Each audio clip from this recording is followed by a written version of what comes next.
What is going on, everyone? My name is Andy. Welcome back to another FPL video. In this one, it's the Game Week 10 preview. We've got a bit of midweek injury information to talk about first of all. Then I'm going to discuss captaincy, who are the best midfielders between 6 and 7 million, and then answer a bunch of your questions as well. So let's get into it. So let's start with a bit of an update from Arsenal. We've got midweek Carabao Cup matches, so we have had some press conferences. Mikel Arteta said that Calafiori, Rice and Saka are all fit to face Brighton in the Carabao Cup. All three of those players went off with knocks at the weekend against Crystal Palace. So if you own any of them, they should be available for Game Week 10. Obviously, before you make any decisions ahead of the deadline, you'll see how many minutes they may or may not get in the Carabao Cup. Then Mikel Arteta will talk again in his press conference on Friday. But I would say if you've got any of those three players and you're looking to keep them, which you probably should be with Burnley away, they're probably going to be fine. Martinelli, who I don't think many people own, and Saliba are out of the game midweek.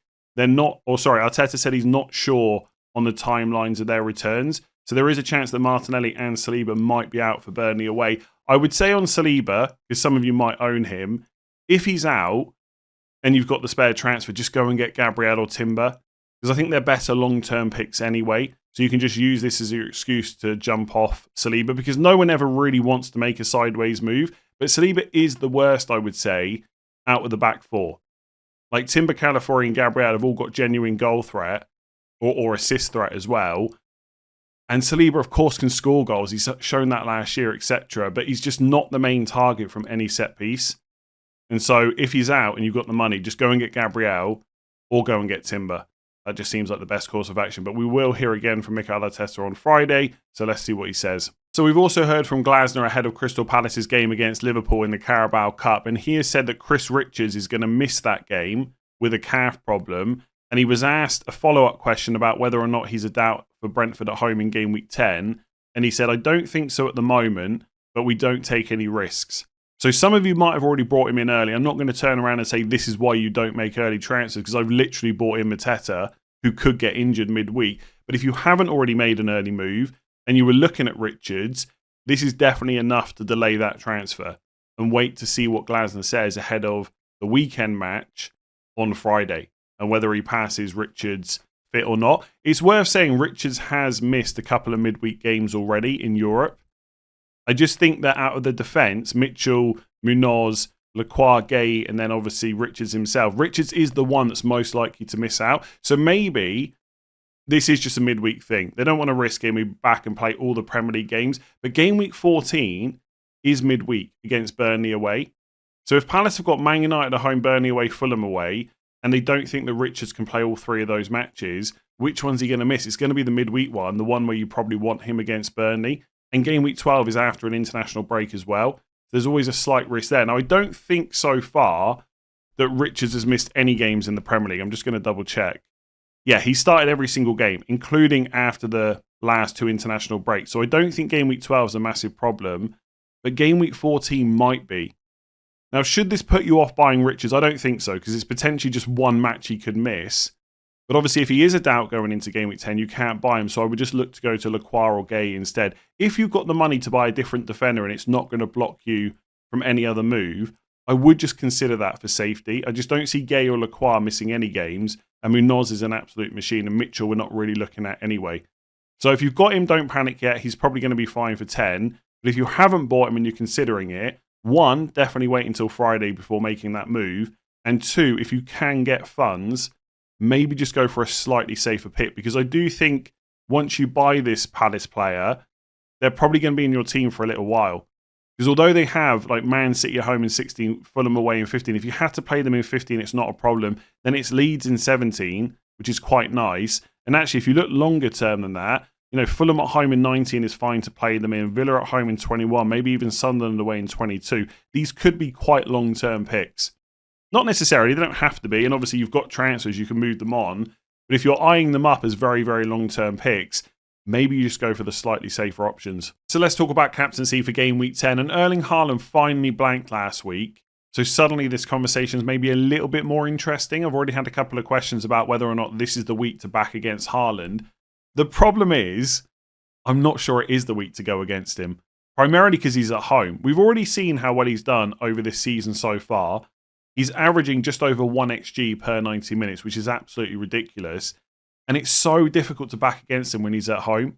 And Bournemouth are not pushovers. They will absolutely give Man City a game. I would not be surprised if they walk away with a result here, like a draw or something like that. I absolutely expect Bournemouth to score, but I also absolutely expect Haaland to get chances, and we just know how good he is. And I think to back against him, you need him to have either a slightly tougher fixture or like a much tougher fixture than the alternatives.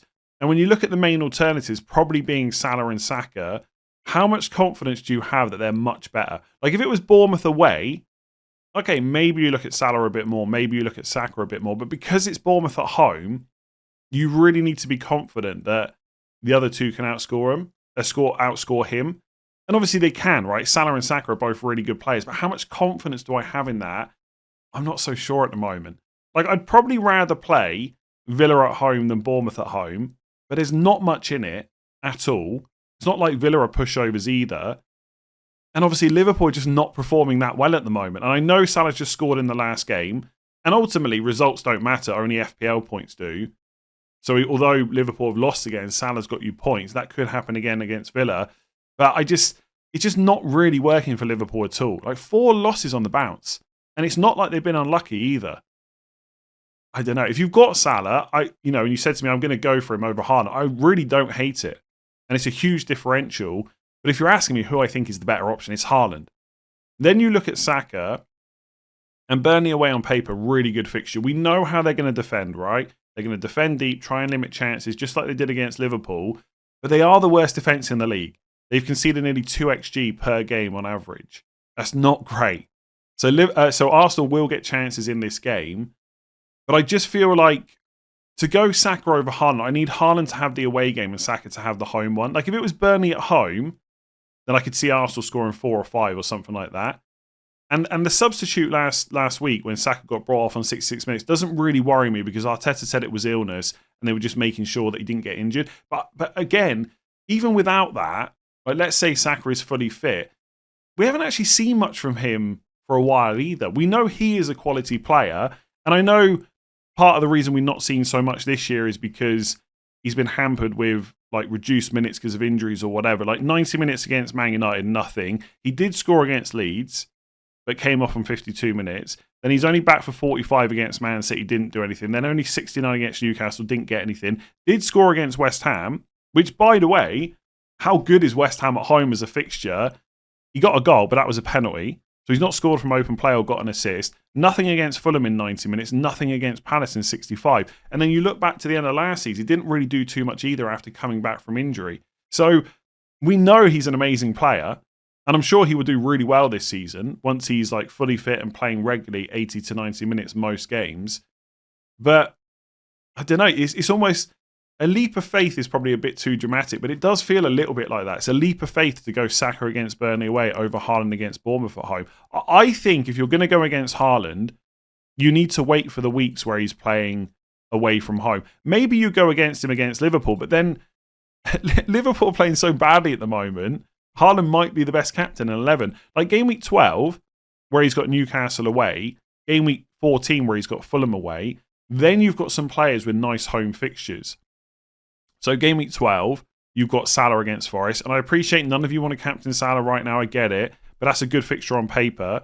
You've got, maybe Mbeumo against Everton at home. Bruno Fernandes against Everton at home. You've got Saka against Spurs at home. Maybe that's a week you go against him. But even if that doesn't convince you, game week 14 potentially, when he's away to Fulham.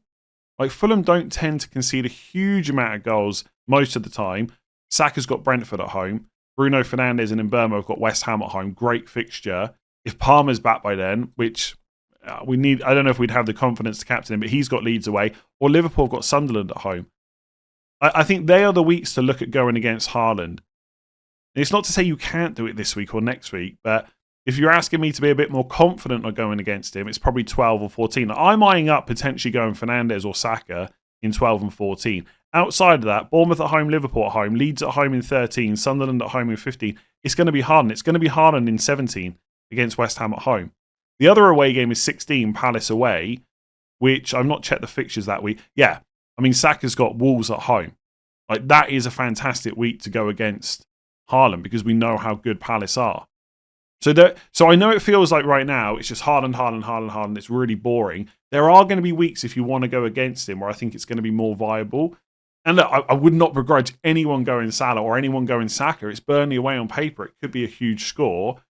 I just prefer if it was at home to have that confidence to go against him. So, yeah, it's Haaland for me, best captain. Then I'm going to put Salah ahead of Saka, but there's not much in it. Pick whichever one you want from those two. So a few people asked me to look at £6 to £7 million midfielders. Who are the best options to bring in over the next couple of weeks? I've narrowed it down to 6 players. So you've got Ismail Assar at 6.5 million and Njai at the same price. Minte at Brighton is only 6. Enzo Fernandez 6.7. Szoboszlai, who's played 90 minutes every single game for Liverpool, is 6.5.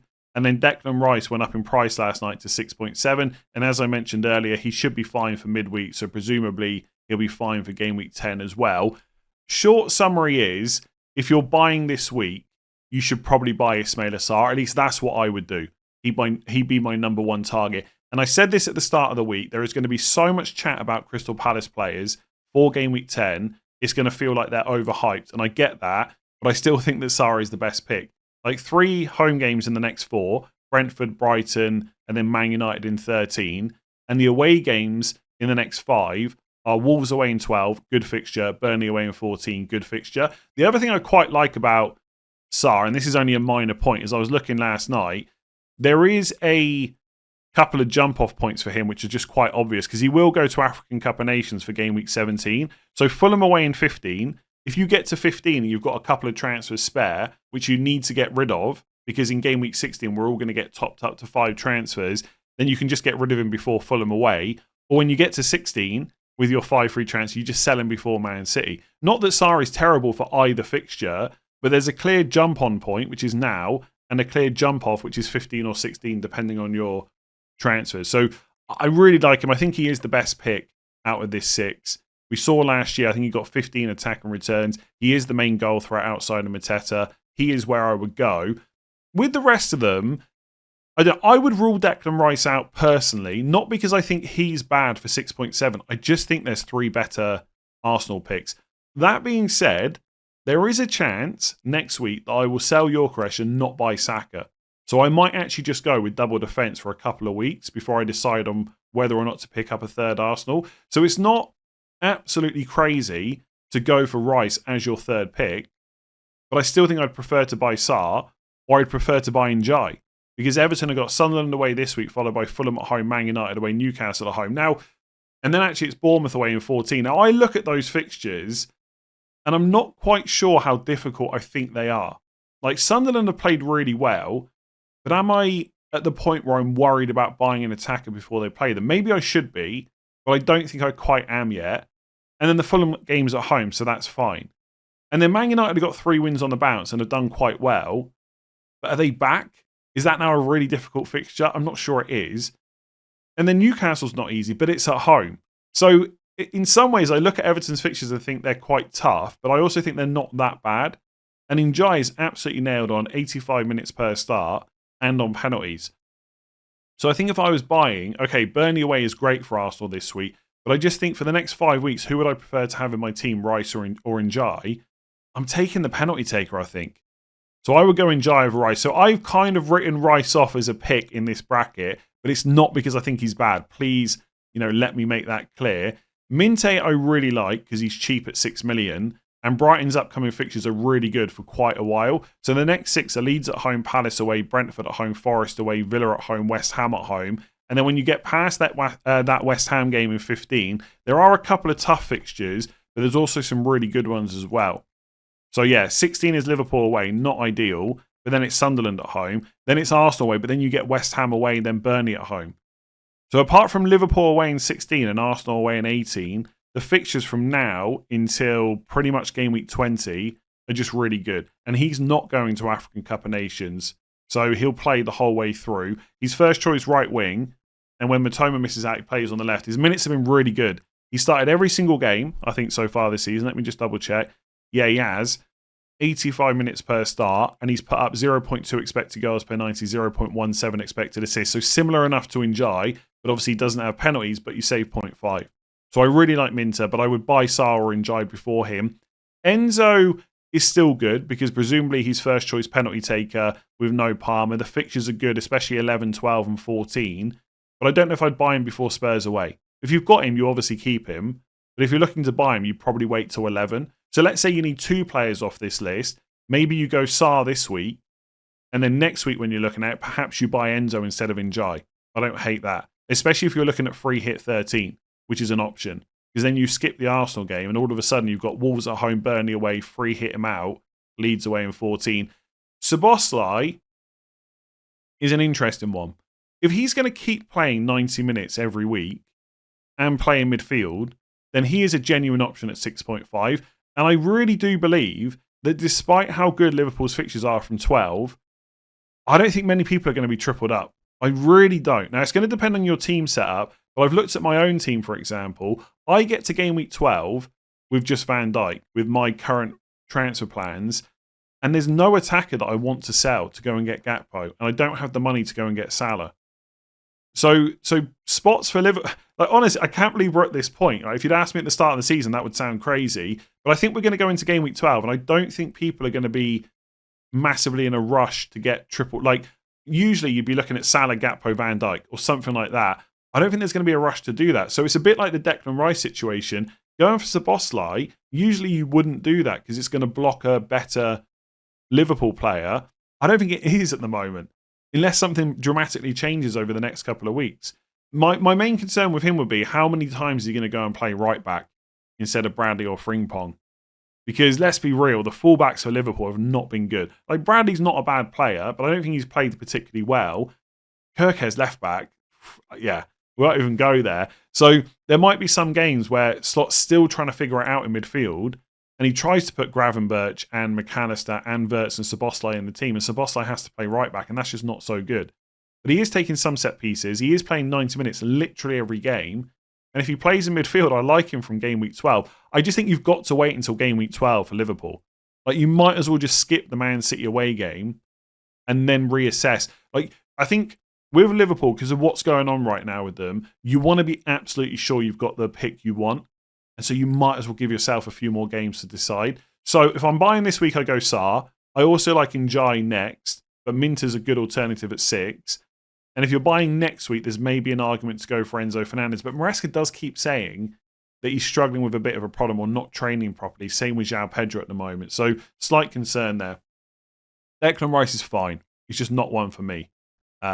Because I've got triple Arsenal, so I'm not going to sell one to get Rice. And then next week, I'd probably just go and get Njai or Enzo or Minter instead. And if I'm waiting until game week 12, I might even look at Szoboszlai. So it sounds like I've got a thing against Rice. I don't. He's a good pick. And I don't think it's crazy to have double defence and Rice, but it's just not going to be something I do. So Saar this week, I like Njai. Minter's good for the price. Next week, maybe there's a discussion about Enzo. And then Szoboszlai, I wait till 12. So let's get into some of your questions. Is Eze too much of a risk on Wildcard instead of Saka? I find the 2 million save really useful, and Eze played more minutes than Saka in the last game. Now, on the minutes, we know that Saka had been struggling with illness, so he hadn't trained properly. That's why he got brought off early. Going forward, you would expect Saka's minutes to be better than Eze, especially long term. Once Odegaard's back, which could be after the international break, we'll have to wait for an update on that, Eze's minutes come right down, and he may even get the odd benching.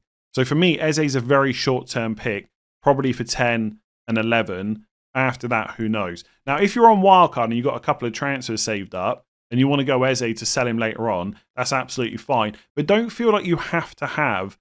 Like, basically, I think sometimes people fall into the mindset of, well, if I don't go Saka, I have to have another Arsenal player. And I get it, right? It's Burnley away. Wildcarding right now without 3 Arsenal does sound a bit crazy. But it's not Saka or Eze. It's Saka or Eze or a player from a different team that longer term might have really good minutes. Like a Saar, like an Njai, like a Minte. Like, who also save you money, by the way. Like, is Eze this week miles better than Ismail Assar? I'm not sure he is. But I know who I'd prefer over the next 5 game weeks, and it's not Eze. So I think a lot of people listening to this will not believe that anyone's thinking of wildcarding without Saka. But honestly, I may well sell Gyökeres next week and not get Saka. And I think people that have got Saka may start to consider selling him soon. Not now, obviously, it's Burnley and then it's Sunderland. But 12, 13 onwards, people might sell him to free up money for precisely the reasons you're thinking about it. So, personally, I don't hate Eze, but I know he's a transfer waiting to happen. And on Wildcard, I'd prefer to play a bit safer with my minutes for the long term. So yeah, I would probably pick one of those 6 to 7 midfielders I've just spoken about instead of Eze as a longer term pick. If you don't want Saka, I will say the easy thing is just to get Saka because the fixtures are good for quite a while. But honestly, I'm not sure how often people are going to captain him. Maybe in 16 and then potentially 12 and 14, like I spoke about earlier. But I think most of the time people will stick to Haaland. So Saka's not essential. But I think if we're talking best 3 Arsenal, it's probably Gabriel, Timber, Saka still. But triple defence is also fine. But I'm not going to get into that now. So yeah. I wouldn't say Eze's a huge risk right now, but I'm not sure I would put him in on Wildcard. So would you go for Timber for 2 games and then move to someone like Muñoz for longer term, or just start with Muñoz? Now, to answer the question specifically how you've worded it, I would just start with Muñoz. Yes, Timber's very good for Burnley away and Sunderland away, but Muñoz is very good for Brentford at home and Brighton at home. And if you're going to get him in anyway from game week 12, you might as well just start with him because it's not like he's a terrible option for the next 2 weeks. So in this case, I go Muñoz. If the question was reworded to say who's better long term, Timber or Muñoz, I think that's much more difficult to answer because the initial thought is, well, if you don't go for Timber, that means you don't have 3 Arsenal. And that seems a bit crazy. But Muñoz in his own right is a really good pick and someone that I'm really jealous of not owning right now. And obviously, Arsenal defence best in the league. Palace not pushovers, but they're not on the same level of Arsenal. But Muñoz's attacking threat is so good. I think if I compare the 2 players, I know Muñoz's numbers are really good. So let's have a look on Hub. And as always, if you want to use this tool and all the other ones, link in the description below. Muñoz is putting out per 90 minutes 0.1 non-penalty expected goals, 0.2 expected assists. Really, really good attacking numbers. But I think Timber's also done pretty well. Yeah, 0.21 non-penalty expected goals, 0.08 expected assists. So their expected goal involvement has been pretty similar this season, but Muñoz slightly more skewed towards assists, Timber maybe more towards goal threat. I would say though, I mean, my money would be on Muñoz keeping those numbers up. Timber, I'm not sure he's going to keep going the whole season at 0.2 non-penalty expected goals per night. I mean, that's similar to like a Bruno Fernandes this season or a Minte or someone like that. I mean, I know he's really good, but I would expect those to come down a little bit. So I think over the next 8 weeks, I'd expect Muñoz's attacking numbers to keep up, Timber's maybe to drop a little bit, but Arsenal's defence is going to be so much better. I think what's putting maybe some people off, like the person asking this question, is just Timber with Spurs at home, Chelsea away in 12 and 13. But honestly, Spurs at home for Arsenal is not a terrible fixture. And every fixture outside of that is fine. And bearing in mind, Muñoz has got to play like Man City at home in 16 as well. I don't know. This is a really... and I know I've basically reworded the question to make it more difficult, but some people will be thinking about this. Some people will be looking at Muñoz or an Arsenal defender this week. The thing with Muñoz is he'll play every game. Will Timber play every single game? Probably, but you can't guarantee it. You can pretty much guarantee it with Muñoz. Like, my money is on him starting each of the next 8 game weeks. With Timber, probably at least 7. So he might miss 1. So Muñoz is probably going to be more attacking, although I can't guarantee it. Arsenal defence is definitely going to be better. Muñoz's minutes are better. It just feels not right to not have 3 Arsenal. I think I'd lean towards Muñoz just about. I think. Honestly, the ideal situation is just to get both and just maybe cheapen your midfield or forward line. Yeah, I'd start with Muñoz if you're going to move to him anyway, definitely. I think I'd just about prefer Muñoz longer term, but it's ridiculously close. So who do you prefer to buy this week in Mbeumo versus Gakpo? For me, this is quite straightforward. I would lean towards Mbeumo. And I know that's super easy to say when Mbeumo's just scored 2 goals and played 90 minutes and Gakpo's got subbed off at 60 and blanked. But him getting subbed off at 60 is part of the problem for me. Despite the fact that Gakpo is clear first choice left winger for Liverpool and will play a lot and has done in the league, I still don't completely trust the minutes going forward, whereas I do for Mbeumo. Now, it's worth saying, just to be fair on this, that Gakpo has got subbed early twice in the last 5 games. 60 against Brentford, 60 against Everton. So is Mbeumo. He's also been subbed early in 2 of the last 5. So 69 against Chelsea. That was a weird game with the red cards, I will say, but he did get subbed early, and then 76 against Sunderland. So it can happen to him as well. He's not completely immune. But Gakpo's also got benched in the last 5. That's not going to happen for Mbeumo. Like, Gakpo's clear first choice left winger, Mbeumo's clear first choice right 10. I just don't see anyone else starting ahead of Mbeumo in that team. And the reason that I think that is partly because Man United got nothing else to play for right now. So they're only playing every weekend. So what are you even resting Mbeumo for? Whereas with Gakpo, you've got other options and they've got other competitions. Carabao Cup midweek, they've got Champions League as well. So I wouldn't go for Gakpo. Also, look, Man United's next tour away, Forest away, Spurs away. It's not amazing, but they don't have to play Man City in 11. And this goes back to what I was saying earlier about how it's a weird situation where we're going to get to game week 12 and we're not, or a lot of us probably won't be tripled up on Liverpool.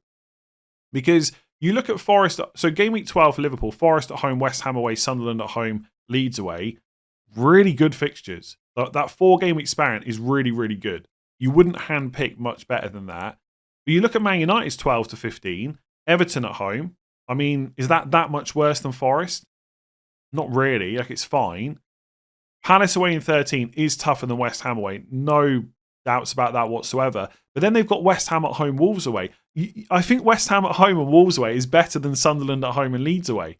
So how much does that Palace away in 13 have to affect Mbeumo to make Gakpo the better choice? Quite a lot, I think, because you know Mbeumo is going to start all of those games. You cannot say the same for Gakpo.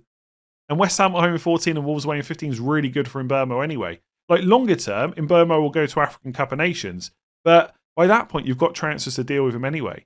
And it's not like long-term Gakpo's a guarantee to start every week or a guarantee to play 90 minutes.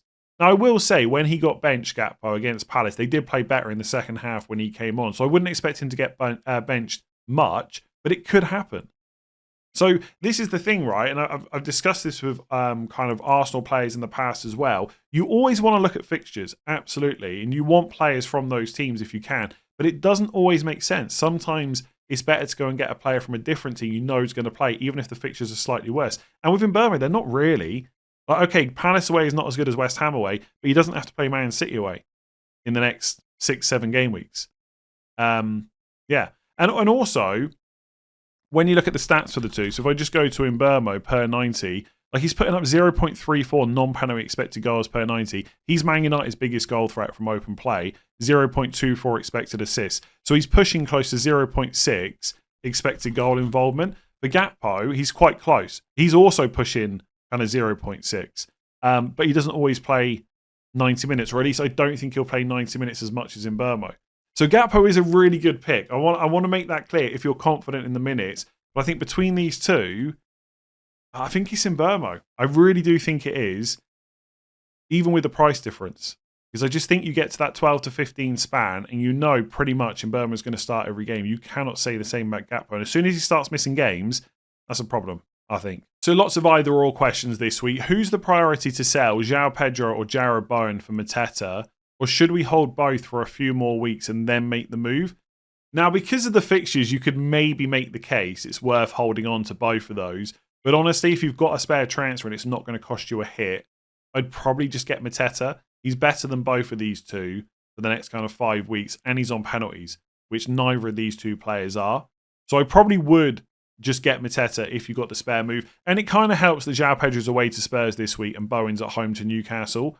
Like, neither are terrible fixtures, but they're not amazing either. So I would make the move. Which one would I sell? If we're looking purely on fixtures, you sell Bowen and you keep João Pedro, because at least he has Wolves at home. Like, this week you could say the fixtures are kind of similar, but next week, Wolves at home is good, Burnley at home is good, but then Jarrod Bowen plays Bournemouth away when João Pedro plays Burnley away. So fixture-wise, you give it to Chelsea. But honestly, I think I'd sell João Pedro first.